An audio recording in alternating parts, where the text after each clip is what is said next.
Côte d'Ivoire Eudoxie Yao a bel et bien massé Chris Brown, voici celui qui a payé pour plus de détails après le générique. Avant de commencer, n'oubliez pas de vous abonner et d'activer la cloche de notification car cela va vous permettre de ne plus manquer à nos prochaines vidéos. C'est parti!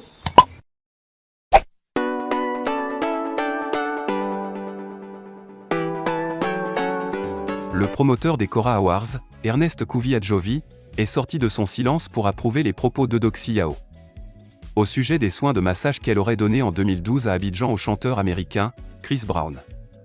Soins de massage d'Eudoxie Yao à Chris Brown. Le promoteur des Cora témoigne la go plantureuse ivoirienne. Eudoxie Yao a créé une polémique sur les réseaux sociaux lorsqu'elle a affirmé avoir donné des soins de massage au rappeur américain Chris Brown en 2012 à l'occasion des Cora Awards à Abidjan. Invité d'honneur du promoteur de cette cérémonie de remise de prix aux artistes africains et à ceux de la diaspora, Ernest Kouvi-Adjovi a donc décidé de mettre au petit soin Chris Brown. Et Eudoxie Yao était bien présente. Mais ces déclarations n'ont pas convaincu les internautes qui ont commencé à la traiter de menteuse. Elle a encore fait récemment une sortie sur la toile pour se justifier avec des images à côté de l'artiste en question, suivi d'un message. À cause de vous, j'ai trouvé mes archives de fin d'année 2012. Ça fait près de 11 ans que j'ai été appelé pour le massage de Chris Brown. C'est même Rihanna qui m'a ouvert la porte de la suite, écrit-elle. Le promoteur des Cora Awards qui suivait le déroulement de la situation a fait une vidéo dans laquelle il a donné amplement raison à la go Bob Araba ivoirienne. C'est vrai, ils étaient logés à l'hôtel Ivoire, et c'est tout à fait normal lorsqu'on invite des célébrités, du niveau de Rihanna, qu'on soit amené à leur donner des prestataires de soins de bien-être. Que ces artistes aient pu solliciter des services de cette influenceuse comme par hasard payés par le frère de Akon. Vivre avec un homme sans être marié. Emma Lou répond à une internaute bien qu'admirée par les internautes. Emma Lou est cependant beaucoup titillée par ces derniers sur les questions liées à la vie matrimoniale.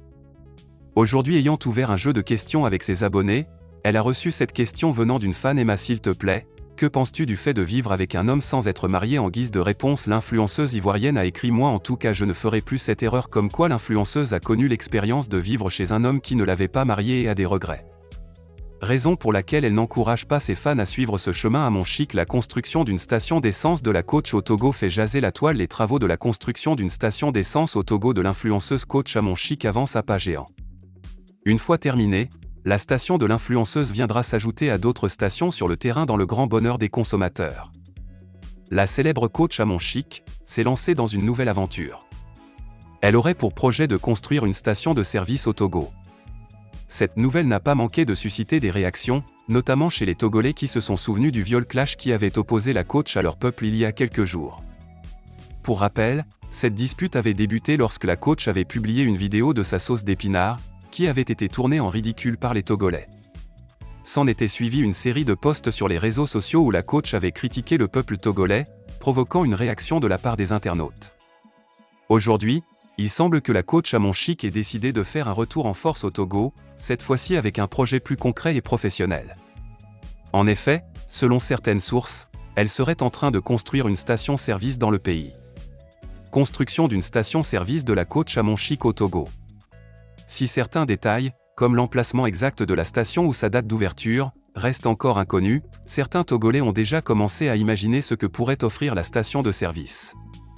Un internaute a ainsi plaisanté sur le fait que la station aurait forcément un restaurant africain pour servir la fameuse sauce Boman à des mets, accompagnée de riz et de tous les animaux possibles.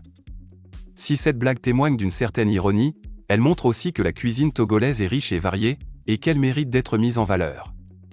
Dans tous les cas, la construction de cette station de service est une excellente nouvelle pour l'économie togolaise. Elle permettra de créer des emplois et de renforcer l'attractivité du pays.